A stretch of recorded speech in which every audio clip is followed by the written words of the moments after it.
मित्र हो, नमस्कार. कोकणी रानमाणूसोबतच्या कोकणातल्या स्वर्गीय प्रवासात तुम्हा सगळ्यांचं मनपूर्वक स्वागत आहे. घनदाट हिरव्यागार खारफुटीने भरलेली आचऱ्याची निसर्गसंपन्न खाडी आणि त्यातून जाणारी ही लाकडी होडी. दोन बाजूनी नदी आणि एका बाजूने समुद्राने वेढलेलं असं रामेश्वराला इनाम दिलेलं सिंधुदुर्गातलं एक निसर्गसंपन्न गाव म्हणजे आचरा. आचरा गावचं कांदळवन हे सिंधुदुर्गातलं सगळ्यात मोठं कांदळवन आहे. साधारणपणे 210 हेक्टरमध्ये पसरलेलं हे कांदळवन भारतातल्या तब्बल 39 चिपीच्या प्रजातींपैकी 19 प्रजातींचं माहेरघर आहे.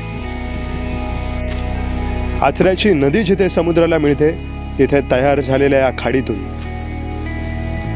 असंख्य जातीचे मासे, कांदळवनाच्या प्रजाती, अनेक प्रकारचे स्थानिक शिवाय स्थलांतरित पक्षी, नदी, खाडी आणि समुद्र अशा तीनही परिसंस्था इतक्या जवळजवळ पाहायला मिळणं हे खरं तर एक आश्चर्यच आहे.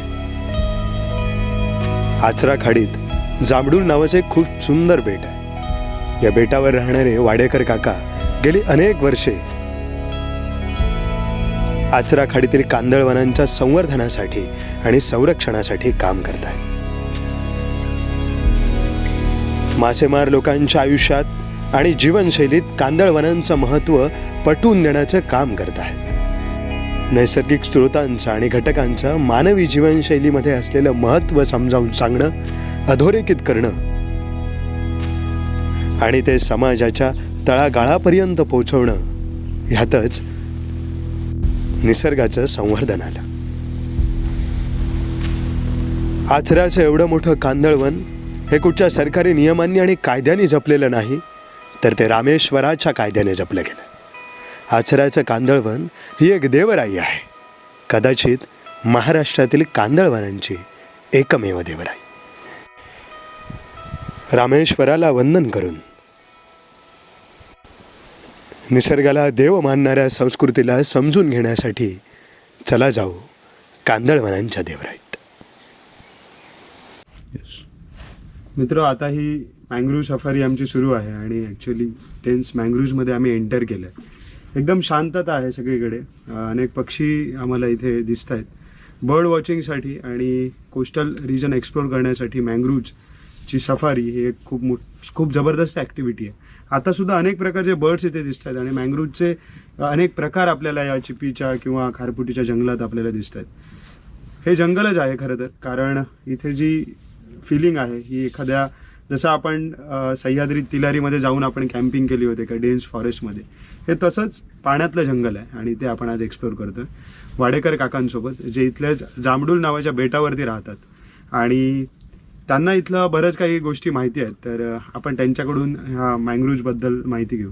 काका, साधारण चिपीचे किती प्रकार आहेत आपल्याकडे? ते 20 प्रकार आहेत. 20 प्रकार आहेत. आणि त्याच्यातले काही जे प्रकार आहेत ते फक्त आचरा खाडीमध्ये आहेत. आचरा खाडीमध्ये त्याच्यात एक झायलोकॉर्पस ग्रॅनटम आहे, म्हणजे त्याला मराठी भाषा आपल्या स्थानिक भाषेत बेलाणा म्हणतात. एक इरापू आहे. अजून एक 2-3 प्रकारचे असे ते फक्त आचरा खाडीमध्येच मिळतात. एकूण मँग्रोव्हच्या 39 जाती आहेत. तर पूर्व किनारपट्टीपेक्षा पश्चिम किनारपट्टीत म्हणजे फक्त आचरा येतेच त्या जास्त अधिक प्रमाणात आहेत. 20 जाती आहेत तिथे. अरे वा. आणि 2-3 त्या अति दुर्मिळ जातीतलेच आहेत. त्याची जोपासना झाली पाहिजे त्याची ती. एक्झॅक्टली.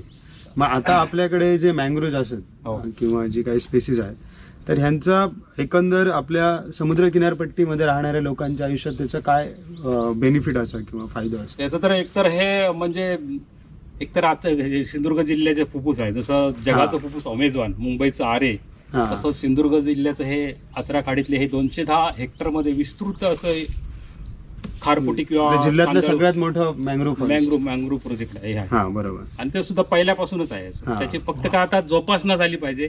कॉन्क्रिटीकरण किंवा सिमेंटचे बंधारे, बरोबर, जेटी याची इथे हे नाही झाली पाहिजे आणि गरज पण नाही. व्यवस्थित जर असलं, जिथे मँग्रोव्ह आहे तिथे सुनामी किंवा अशी तत्सम म्हणजे वादळ विदळ येतात, ती त्याची भरपूर अशी ती ही किनाऱ्याची धूप थांबवतात, वादळांची तीव्रता कमी करतात. सगळ्यात जास्त म्हणजे ही मँग्रोव्ह आहेत ते 6 पट जास्त कार्बन डायऑक्साईड शोषून घेऊन शुद्ध ऑक्सिजन सोडतात. बरोबर, म्हणजे ग्लोबल वॉर्मिंग मध्ये हा कमी करण्यामध्ये महत्वाचं आहे. mangrove- अधिक याच्या पानात माशांचं अन्न आहे, ग्लुकोज आहे, प्रोटीन आहे. हा अधिक जाळीमुळे जाळी असतात त्याच्यात मासे अंडी घालण्यासाठी इथे हा भरपूर प्रमाणात येतात. त्याच्यामुळे आचऱ्याच्या समुद्रात किंवा आचऱ्याच्या समुद्राच्या बाहेर मासे विपुल प्रमाणात मिळतात. त्याला हे आचऱ्यातली खारफुटी किंवा हे कांदळवनच महत्वाचं योगदान बजावते. बरोबर, काकाने अगदी खूप महत्त्वाचा मुद्दा सांगितला की हे आपल्याला जे मँग्रोव्ह दिसतं त्याच्यामधले आतमध्ये असं डेन्स मँग्रोव्ह आहेत. आपल्या दोन्ही बाजूला जे मँग्रोव्ज आहेत त्याच्या आतमध्ये जे मँग्रोव्हची जी मुळं आहेत ती अशी जमिनीत खोलवर गेली आहेत आणि त्यांनी एक आतमध्ये एक जी नॅचरल कॅनॉपी तयार केली आहे त्याच्यामध्ये मासे येऊन अंडी घालतात. हो हो. आणि कारण माशांना ते सुरक्षित वाटतं. तर बेसिकली इथून जवळच समुद्र आहे आणि हे जे मासे आहेत ते इकडे ब्रीडिंग करतात, ते मोठे होतात आणि मग जी समुद्र आणि बॅकवॉटरमधली जी मासेमारी चालू असते त्याचं बेसिक जे खाद्य आहे ते इथून मिळत असतं. तर मँग्रोव्हचा हा फायदा आहे, आपल्याला जिथे मासा मिळतो तिथे तो जन्म घेत नसून तो तिथून कुठेतरी लांब मँग्रोव्हमध्ये किंवा आतमध्ये सी रॉक्समध्ये तो जन्म घेत असतो. त्यामुळे या मँग्रोव्हचं हे महत्त्व हे खूप इकॉलॉजीच्या दृष्टीने आणि कोकणाच्या स्वयंपूर्णतेच्या दृष्टीने किंवा सस्टेनेबिलिटीच्या दृष्टीने खूप महत्त्वाचं आहे. आपण बघतोय की अनसस्टेनेबल वेने कोकणामध्ये मोठ्या प्रमाणात मासेमारी आज चालू झाली, LED मासेमारी, पर्सिन नेट मासेमारी. पण जी स्थानिक जे रापण मासेमारी म्हणा किंवा खाडीत गळ टाकून केली जाणारी मासेमारी म्हणा, तर ह्या ज्या शाश्वत पद्धतीने केल्या जाणाऱ्या मासेमारी आहेत त्यांचं प्रमाण दिवसेंदिवस कमी होते आणि त्यांना मासा पण कमी मिळतो. याचं कारण हेच आहे की अशाश्वत पद्धतीने केल्या जाणाऱ्या मासेमारीमध्ये माशांची अंडी नाहीशी केली जाते.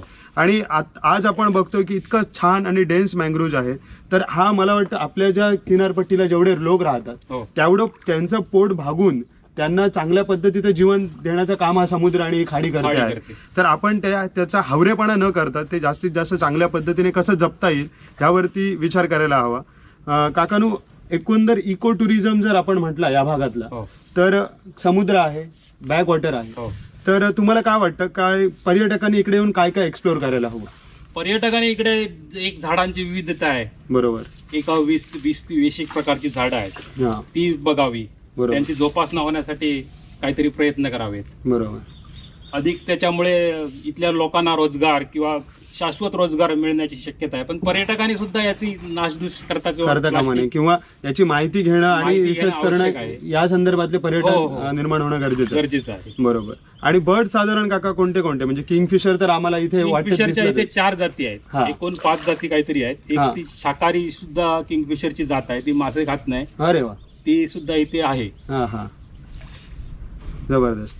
आणि बाकी इगल्स, बऱ्याच प्रकारचे म्हणजे काही पक्षी असे आहेत की ज्यांना म्हणजे आम्हाला नावं सुद्धा त्यांची म्हणजे शास्त्रीय नावं माहित नाही. आम्ही त्याला वेगवेगळ्या भाषेत नाव म्हणजे स्थानिक नाव आहेत. आम्ही पक्षी अभ्यासकांना सुद्धा विचारलं तर त्यांच्याकडे सुद्धा ते आमच्याकडे आता एक रात्रीचा म्हणजे घुबडासारखा एक पक्षी असतो, तो श्रीलंकन फ्रॉग हु हु असा आवाज करतो, त्याला आम्ही हुमन म्हणतो. पण रात्रीच्या वेळीच बाहेर पडतो, निशाचर आहे तो फक्त आवाज करतो असा हु हु हु मोठ्या झाडावर बसून. तो दिसत नाही सहसा. बरोबर. तर याचा सुद्धा काही गोष्टीचा अभ्यास होणं गरजेचं आहे शास्त्रीय दृष्टिकोनातून. बरोबर.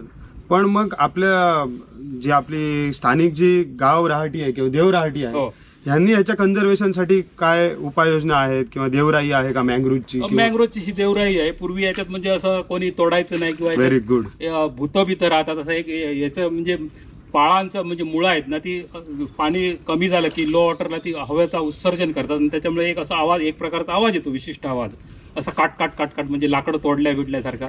त्याच्यामुळे पूर्वजांनी एक भीती घातली होती की संध्याकाळच्या वेळेला इथे मँग्रोव्हच्या जवळपास जायचं नाही, तिथे भूत किंवा अशा बरोबर पिशाच्या शक्ती राहतात. त्याच्यामुळे पण त्याचं ते संवर्धन होण्यासाठी ती पण एक समजूत पूर्वजांची खरोखरच योग्य होती आणि आहे. अगदी बरोबर. तर हाच मुद्दा आहे की मी पुन्हा पुन्हा देव आणि निसर्ग या संकल्पनांकडे पुन्हा येतोय की निसर्ग हाच देव आहे आणि आपल्या ज्या स्थानिक कुठल्याही भागात जावा तुम्ही, कोकण असेल किंवा भारतातल्या अन्य कुठल्याही प्रांतात जावा, तिकडची इकॉलॉजी ही तिथल्या जगण्याचा एक मुख्य माध्यम आहे. म्हणजे इथला निसर्ग हा ज्या लोकांना जगवत असतो त्यामुळे तोच खरा देव आहे आणि त्यामुळे त्याला जपण्यासाठी देवराहटीने अनेक जसं आपण रिसेंटली तिलारीमध्ये जसं मिरिस्टिकाचं फॉरेस्ट बघितलं की तिथल्या गावाने देवराई म्हणून जपलंय, तसं इट्स काइंड ऑफ जसं ते स्वीट वॉटर मँग्रोव्ज होते तसंच हे सुद्धा बॅकवॉटरमधले मँग्रोव्ज आहेत आणि ते इथल्या संस्कृतीने जपले आहेत. आणि खरं तर ह्या अशा पद्धतीच्या ज्या श्रद्धा ज्या आहेत त्यांची खूप मोठी सायंटिफिक लेवलला चिकित्सा जर करायला गेलं तर निश्चितच त्यातून एकच संदेश जातो की आपल्याला निसर्ग वाचवायचा आहे.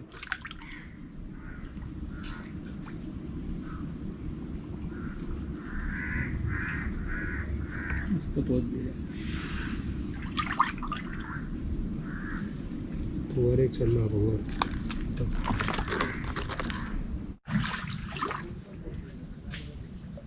तर मित्र आता या मँग्रोवच्या डेन्स फॉरेस्टमध्ये आहे. अनेक गोष्टी काका आम्हाला समजावून सांगतात. मँग्रोवचे प्रकार काय असतात, मँग्रोव्जमध्ये मासे कसे अंडी घालतात, ते त्यांच्यासाठी एक सेफ जागा असते, कारण इथे त्यांना कोणी डिस्टर्ब करत नाही. तर काका म्हणाले की डुक्कर पण वास्तव्यासाठी किंवा याच्यासाठी येतात, संरक्षणासाठी. आणि हा जो माझ्या हातात आहे हे एक शिंपल्याचा प्रकार आहे, ज्याला म्हारय म्हणतात कोकणामध्ये. तर ही म्हारय आहे, ही ओहोटीच्या वेळी हे म्हारय काढायला लोक येतात इकडे. आता भरतीत पाणी आलंय, ओहोटी आले, पाणी सुकलं की म्हारय काढून, मग हा सुद्धा मँग्रोवने दिलेली आपल्याला एक देणगी आहे. पावसाळ्यात जेव्हा इतर मासेमारी बंद असते तेव्हा हे मँग्रोव्ज हे या शिंपल्यामार्फत आम्हाला रोजगार किंवा याच्यापासून आम्ही विकून जे तांदूळ बिंदूळ काय जे जीवनावश्यक वस्तू लागतात ते आणतो. मग हे मँग्रोव्ज आम्हाला म्हणजे पावसाळ्याचे काही 4 महिने सगळे रोजगार किंवा अन्न पुरवतो असं म्हटलं तरी वावगं ठरणार नाही. आता पूर्व लहानपणापासूनच मी माझ्या आयुष्यात जवळजवळ 2 ते 3 लाखांपर्यंत ही मँग्रोव्जच्या झाडाची लागवड केली असेल. पण कधी कधी कसं इथे दिवसा लावली तर लोक काढून टाकतात, ह्या हिशोबाने रात्रीच्या वेळेला पण आम्ही मँग्रोव्जच्या झाडांची लागवड केलेली आहे. आणि आता ती मोठी झाली आहेत, त्यांना आता फळं आली, त्यांना शेंगा पण येतात. हे मँग्रोव्ज जे आहे हे आधी मुळात एक म्हणजे असे खाऱ्या पाण्यातील जे काही प्रदूषण किंवा वेगवेगळे जे दूषित पाणी असतं ते आपण स्वतः घेतात. जसं शंकराने विष पाहिलं तसे मँग्रोव्ज हे ते पाण्यातील विष असते ते स्वतः खातात आणि आपल्याला शुद्ध पाणी देतात. त्याचबरोबर मँग्रोव्ज हे इतर झाडांपेक्षा 6 पट जास्त कार्बन डायऑक्साईड शोषून घेऊन शुद्ध हवेचा पुरवठा करतात. हे आचऱ्यामध्ये 210 हेक्टरमध्ये विस्तृत असं पसरलेलं मँग्रोव्जचं जंगल आहे किंवा वन आहे, कांदळवन. आणि त्याच्यात 20 व्हरायटी आहेत. त्याच्यात काही व्हरायटी जे आहेत ते म्हणजे झायलोकॉपस, त्याला स्थानिक भाषेत बेलांडा म्हणतात, इरापू, असं जे फक्त आचऱ्या इथेच सापडतात. बाकी दुसरीकडे ते जास्त त्यांचा हे नाही. आणि जर असंच निसर्गात संवर्धन झालं पाहिजे, यांच्यासारखी अभ्यासू वृत्तीने इथे येणारे आलं पाहिजे. निसर्गाचं संरक्षण करून इथल्या लोकांना पण त्याच्यापासून रोजगार मिळेल. निसर्ग जर वाचला तर सगळेच आपण वाचू. बरोबर. तर जे काही सांगितलंय त्यांनी एक शब्द वापरला की मँग्रोव्ज हे शंकरासारखं विष घेऊन ते स्वतः विष पितात आणि लोकांना चांगला शुद्ध हवा देतात. तर हा निसर्गाकडे बघण्याचा आपला उद्देश असायला पाहिजे की आपण निसर्गात जगतोय तर निसर्ग हा देव आहे आणि खऱ्या अर्थानं त्याची पूजा करायला पाहिजे.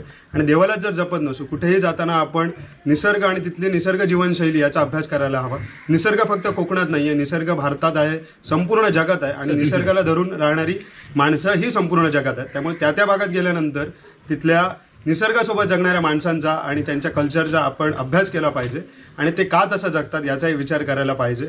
आणि दुसरी गोष्ट की सस्टेनेबल लाईव्हलीहूड, की एका ठराविक लिमिटपर्यंत आपण निसर्ग वाचवू शकतो, कारण शेवटी निसर्गावर माणसाची उपजीविका चालते आणि ती उपजीविका चालते म्हणून निसर्ग वाचवणारी लोक आहेत. मासे खाणारीच लोक मासे जपू शकतात. म्हणून असं आहे की किनारपट्टीची माणसं ही समुद्राला देव मानतात किंवा त्यांनी देवराया निर्माण केल्यात. मँग्रोव्जची सुद्धा आपल्याकडे देवराई आहे. तर अशा पद्धतीच्या कन्सेप्ट घेऊन काम करणं आणि त्याच्याशी निसर्ग शिक्षण देणं आमचा उद्देश आहे. तर नक्कीच या निसर्गाचं शिक्षण घेण्यासाठी काकांकडे आलात, इकडे आचऱ्याला आलात तर निश्चितपणे वाडेकर काकांसोबत एखादी इथली सफारी करा आणि इथल्या सस्टेनेबल लाईव्हलीहूडला प्रमोट करण्यासाठी प्रयत्न करा. धन्यवाद. थँक्यू.